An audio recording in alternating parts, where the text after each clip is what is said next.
Today on the YY family, my dad's gonna show me how a CD player works from the inside. Hey, it's a laser beam! Grandma's gonna show me all about lightning. Grandpa's taking me to visit a space station to see how astronauts live.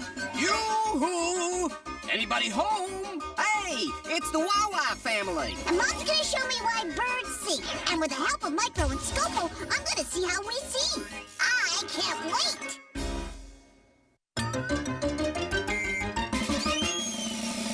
Come along with me and meet the smartest family in all the town. The YY family. Mom can make it plain to see that what goes up eventually comes down. The YY family. Come and meet the YY family. We got a lot of real know-how. Grandpa knows a lot about farming. Ask him and he'll show you now. Why do airplanes fly? When I land, I'll tell you why. Meanwhile, there's a dragon making some kind of a potion in a vat. The YY family. And Grandma's no stranger. She can teach you all the dangers found in that. The YY family. Max is a mechanical marvel. Why? I know copy kind of guy. Maybe we can show you the answer now. If you want to take a look inside. Everybody's in a lather. Rushing, wondering what's the matter. Every person hears a cry. He rushes to the baby side. What's the deal? What could it be? Just as the YY family. Have you ever wondered why the salty oceans, lightning, thunder, what the earth is like down under? Why there's wind and snow and rain? Let Eartha and Basalt explain.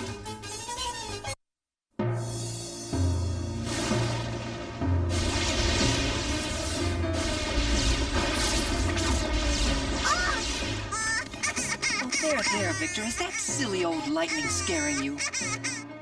Me? Scared? Oh, no. I just wanted to know what lightning is. What is lightning? Well, here's the thing. Basically, lightning is, what? It's an electrical discharge. Grandma Eartha! Can you show me a bolt of lightning? Absolutely. Basalt? Let's go back to 1752. Hey, that looks like fun. Perhaps, but it's actually a dangerous experiment. That's Benjamin Franklin, and he's about to prove that lightning and electricity are one and the same. With a kite? Ah! He could have died. Don't ever play with a kite in a storm. The temperature of lightning can be hotter than the surface of the sun. And why did the bolt of lightning hit the kite? 'Cause lightning always tries to reach the ground through any objects that conduct electricity. And as the kite was very high up in the sky, the lightning passed through it. So how does the lightning get into the clouds? Oh, I can show you that. Basalt?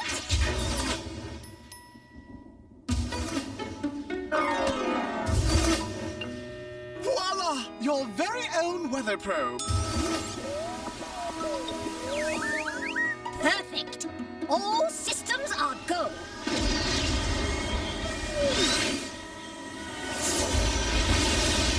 Look! The wind is pushing the drops of water. What are those other things? Ice crystals in the cloud. When they get pushed against the water droplets, it creates friction. And this friction produces electricity. Is that like the shock I get after I've been rubbing my feet on the carpet? Yes, Victor, that's it. Now, there are two different kinds of electrical charges, positive and negative. The positive charges move to the top of the clouds. The negative remain down at the base. But positive and negative charges are attracted to each other. And when they come together, lightning strikes inside the clouds. How does the lightning get to the ground? During a thunderstorm, it can build up a positive charge. And that attracts the negative charge from the bottom of the cloud. Yes, Victor. And we get lightning. Very good, dear. Mission accomplished, Basalt. Return to base. Shh. Well, it looks like our science lesson turned out to be a bedtime story. That's perfect, Basalt. Let's take the long way home. Please fasten your seatbelts.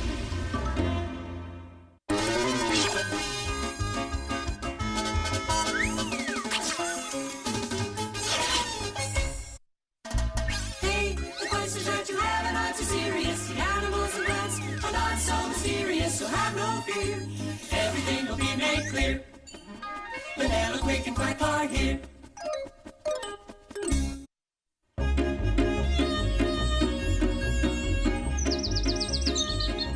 Mom! What is it, Victor? What's wrong? It sounds like every bird in the whole world is singing right outside my window. Isn't it beautiful? Yeah, but do they have to do it the first thing in the morning? I'm afraid they can't help it, Victor. Mom, why do birds sing? It's how they communicate. For birds, singing is like speaking. And what do they say? Lots of things. When baby birds squawk, they're asking for food. And their mom and dad have a different call to tell them they're coming home.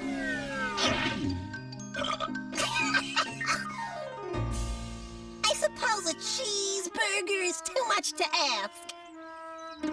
Birds also sing to warn of danger. Figaro, Figaro, Figaro. Birds also sing to warn other birds away from their territory. It's sort of like their alarm system.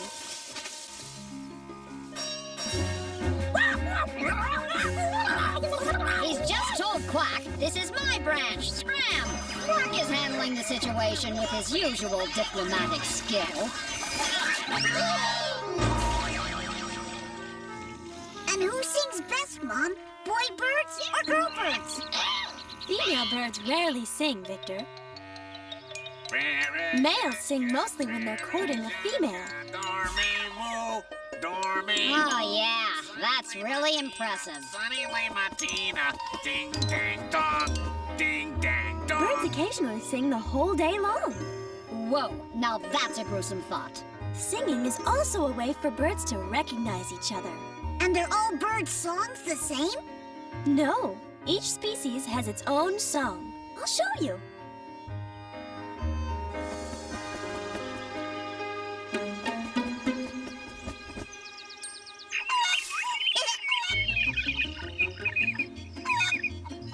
What a racket! If you listen carefully, you can recognize a bird by its song. Each bird has a different song. Do you recognize that bird? That's a swallow. What about that one? Oh, I know that one. It's a cuckoo, just like in Grandma Eartha's clock. Whoa! This one really rocks. It's a nightingale. You're more likely to hear one than to see one. Nightingales sing day and night, but they're hard to spot. Are there any birds that don't sing, Mom? All birds communicate, but we don't always describe it as singing. Take ducks, for instance. Yeah, I see what you mean. That's not very musical. Blackbirds whistle, storks clap their bills. Those are the ways they communicate. But Quick and Quack speak just like us. Yes, but they don't seem to be very good at communicating.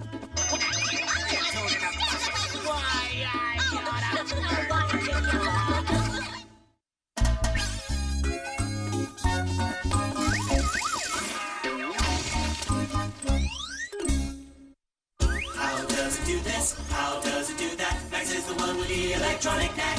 Machines are his thing, so don't go berserk. That's on the job. You'll find out how they work.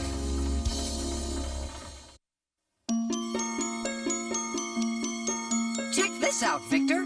It's the latest compact disc from the Sniveling Twits. All right, let's get down with our bad selves.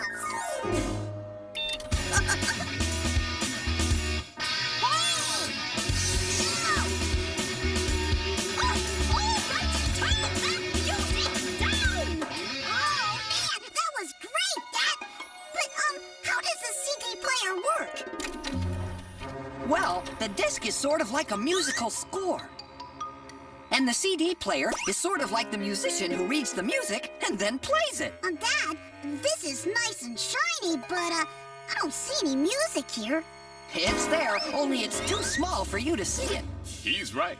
It's as plain as the nose on your face, if you know what to look for. Oh, quit your yakking, man, and show the kid what you're talking about.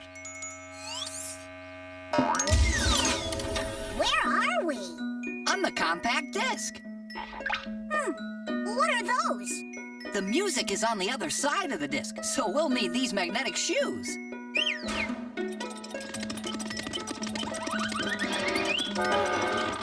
Hey, Dad, I can see myself. That's because this side of the disc is covered with a thin layer of aluminum. Aluminum? What for? We'll see in a moment.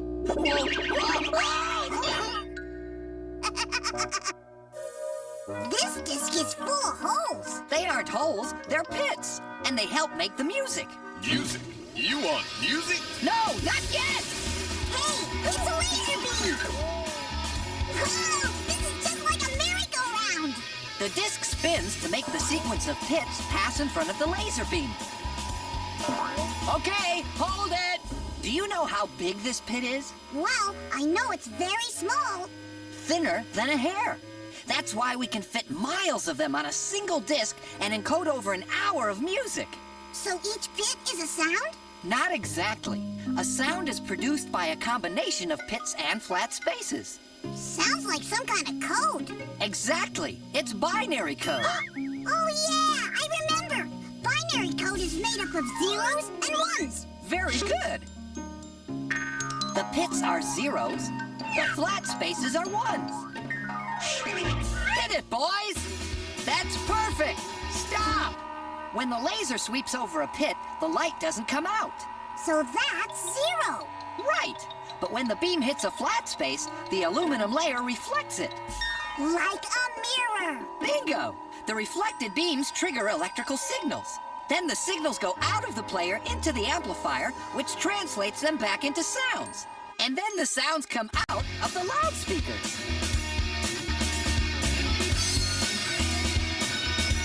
And then Grandma told you to turn it down. Look, Dad, quick and clap like the same music you do. Yeah, but we're much better dancers.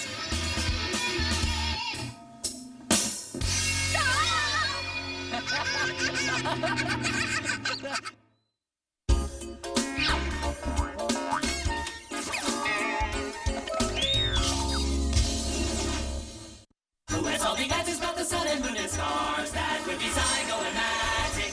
Who can tell us all about the atmosphere and Mars? That would be Zygo and Magic. Pick a spot in outer space, they've been all around the place. Zygo and Magic, here they come.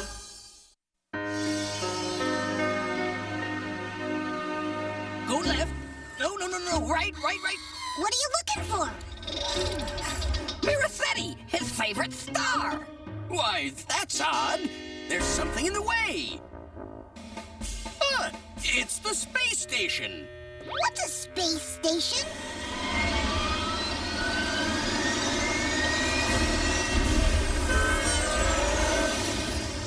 A space station is a place for astronauts to spend long periods of time in space. Oh, why do they want to do that? To carry out scientific research and conduct experiments.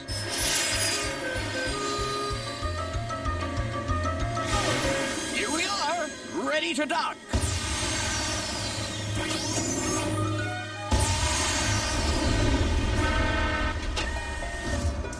Yoo-hoo! Anybody home? Hey, I'm floating! That's right, there's no gravity in space. So, we float! Right, but it's not all fun and games, Victor.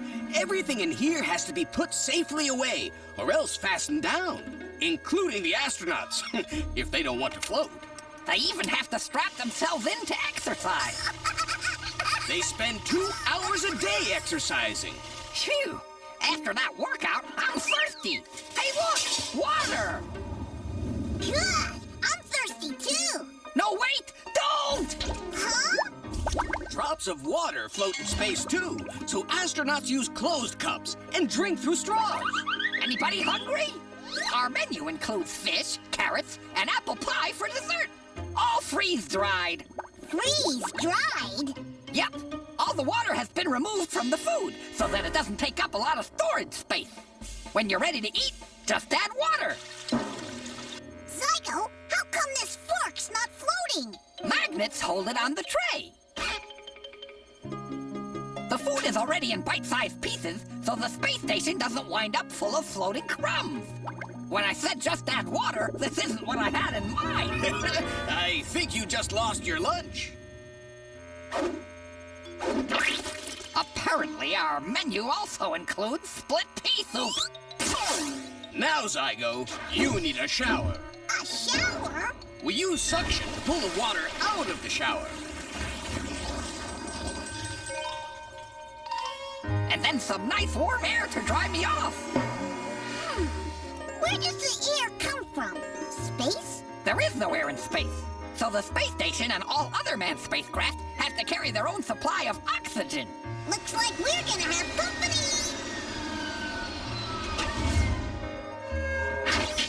Hey, it's the Wawa family. Hi, guys. We were just showing Victor how astronauts live in space.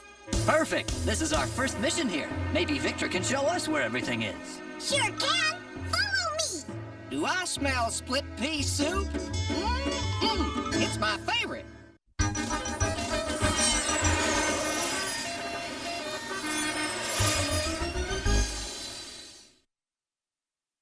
You've not seen nothing like this. Bring these two guys you can't miss. You wonder what's inside you. These are just the guys to guide you. Come on, let's go. Let's go, let's go. These guys are in the know. Micro and Scopo.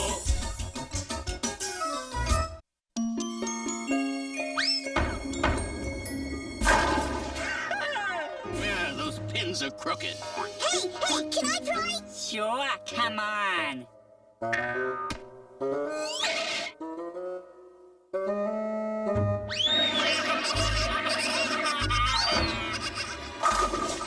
Yes! How come you're such a good bowler, Uncle Scopo? Because of years of practice and razor-sharp reflexes, it also helps that I have good eyes. Eyes, huh? How do our eyes see? Well, I can explain that a lot more easily than I can explain how Scopo won this game. What's this opening? It's the pupil, and the colored area around it is called the iris. The pupil is the opening that lets light into your eye. If the light is too bright, the pupil gets smaller, emitting less light. Like this. If the light is dim, the pupil opens wider, so that more of it reaches the eye. And now, follow the leader. Whoa! As we pass through the pupil, we come to the crystalline lens. The crystalline lens focuses objects. You mean like a camera lens? Precisely. Your father's taught you well. The crystalline lens changes its shape depending on how far you are from the object you're seeing. It stretches when you're looking at something far away. Max, that ice cream is headed right for your shoe. And if you're looking at something close up, the lens thickens and bulges. Hey, that's Grandpa! But he's upside down! That's how the crystalline lens projects images onto the retina, which is our next stop. This stuff is like jelly! It's the vitreous humor. The vitreous what? The vitreous humor. It's a thick, clear liquid that fills most of your eye. Now this is the retina, where the light rays are projected.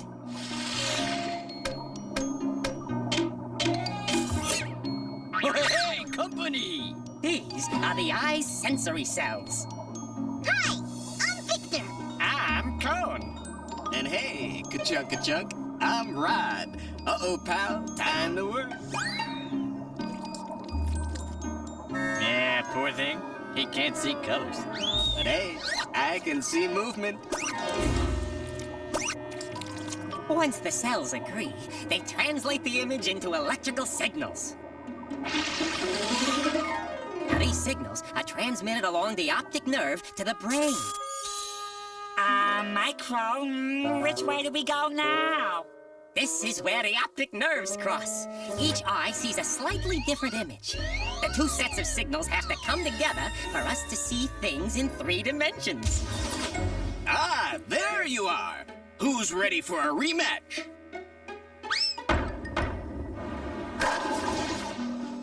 I think the pin setter is out of whack. Maybe the building's foundation is settling unevenly. Aha! You know what it